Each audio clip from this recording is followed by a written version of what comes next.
Hello, everyone. I wanted to share my story in some details. I was kind of hesitating to, make a video, but you know what?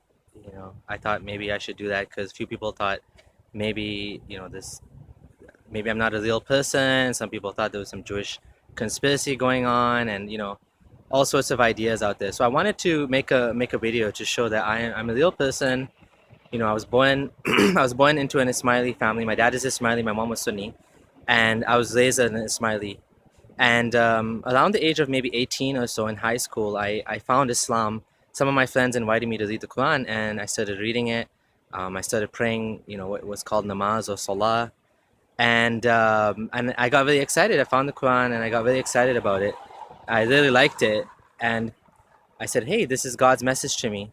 I didn't look into it too critically. I felt like, I looked into a little bit of other religions and stuff, and I felt it's just instinctive, and I felt like this is something, good, something I want to follow, God's message. And I started praying 5 times a day.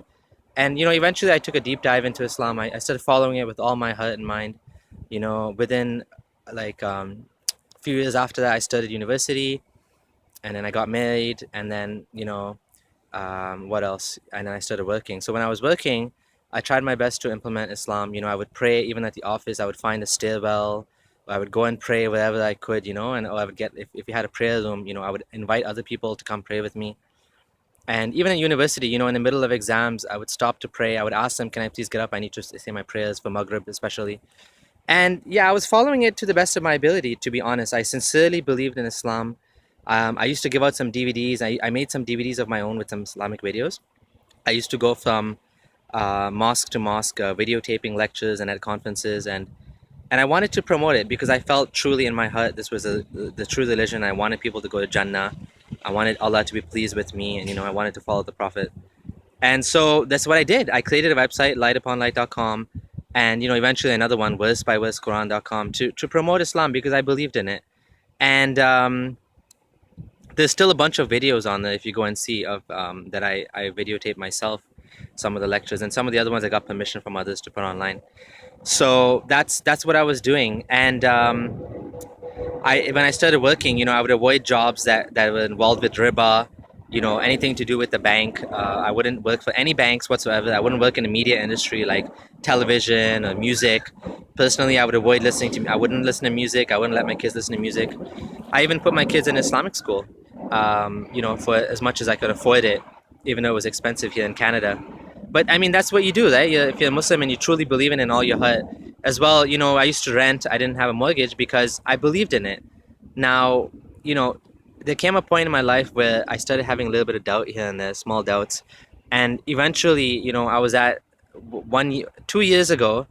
Um, I had some doubts. I was discussing with a friend online, and he mentioned that a lot of the stories in the Quran actually come from Jewish folk tales.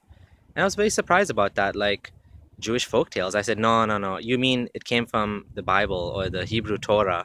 And when I looked into it, I found out that actually a lot of the stories are from the Talmud, which is actually the Jewish commentary and the Jewish stories and basically the rabbis, commentary of the traditions. And so it doesn't really have a divine origin. And I also had a big problem with the story of Dhul Qarnayn.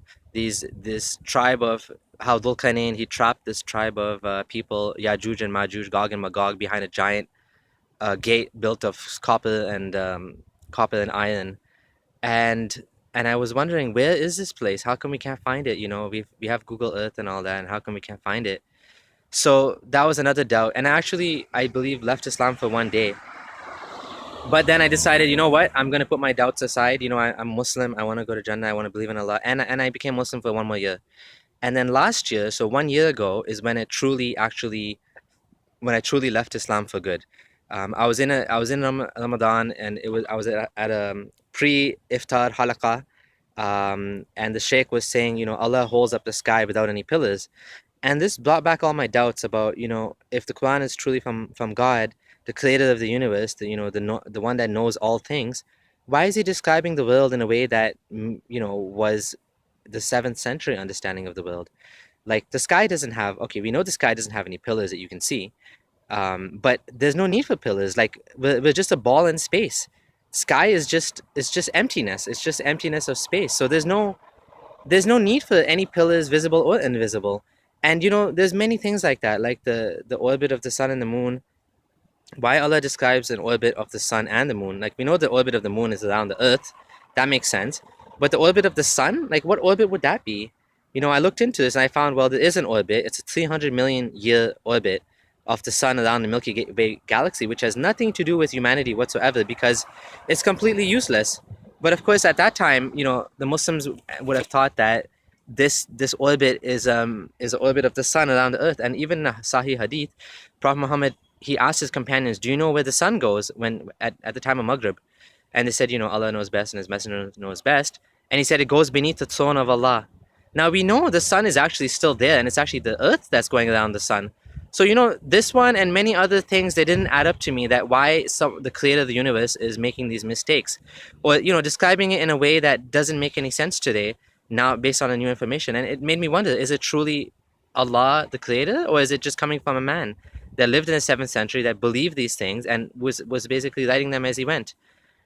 And so, the stories in the Quran, like I said, Dhul Qarnayn, where is Gog and Magog, Yajuj and Majuj? There's supposed to be, millions and millions of them stuck behind this dam. We haven't found any giant gate anywhere in the world. I mean, even some of I think it was Omar, we went to look for it and they didn't find it. I mean, it doesn't make any sense, right? And so these things, my doubts began to grow and grow. And eventually I got to the point where I said, this can't be from God. I don't believe in this anymore. And because my doubt became more than my certainty.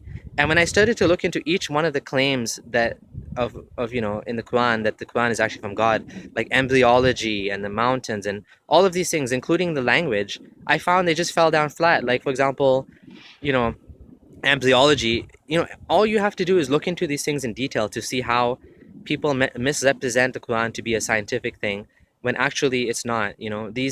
These stories were meant to be like, kind of to bring you to remember God, and to say, look how amazing it is that, the embryo, how it glows.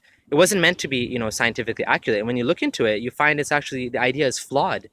And same thing with the stories in the Quran, like, if they were true stories, why is it that we're finding trouble, verifying these facts? I'll make another video about Dhul Qarnayn in the future. It's a longer topic, but in summary, I just don't believe that there's any possibility that this actually came from a divine being, this book, the Quran.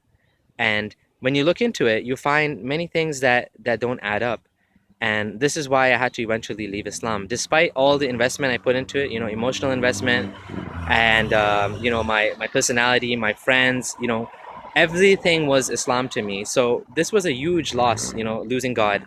And some people want to know what I believe now. I personally don't believe there's any God, so I'm atheist. But if someone would ask, well, where did everything come from? I would say I'm still learning, and I don't think we have all the answers. But it is possible there is a force, outside of the universe. I don't know, if you wouldn't call it necessarily God. You could call it God, but a force, a power, a being that made everything into what it is. But this being, from what I can tell, either does not care about us, or does not know about us, is not interested in us, doesn't answer dua, doesn't, like, if you just look at the state of the world today, all the suffering and all the pain, it does not look like there's any God out there that cares for us, that's looking out for us. And in fact, that's what I believe, that if there is a creator, either he doesn't know about us or he doesn't care about us, and he's just letting all these things happen. And which is why I'm an atheist, because I don't believe that there is a God. But if there is a creator out there, I mean, maybe he has no personality. Maybe it's just like a force, a power,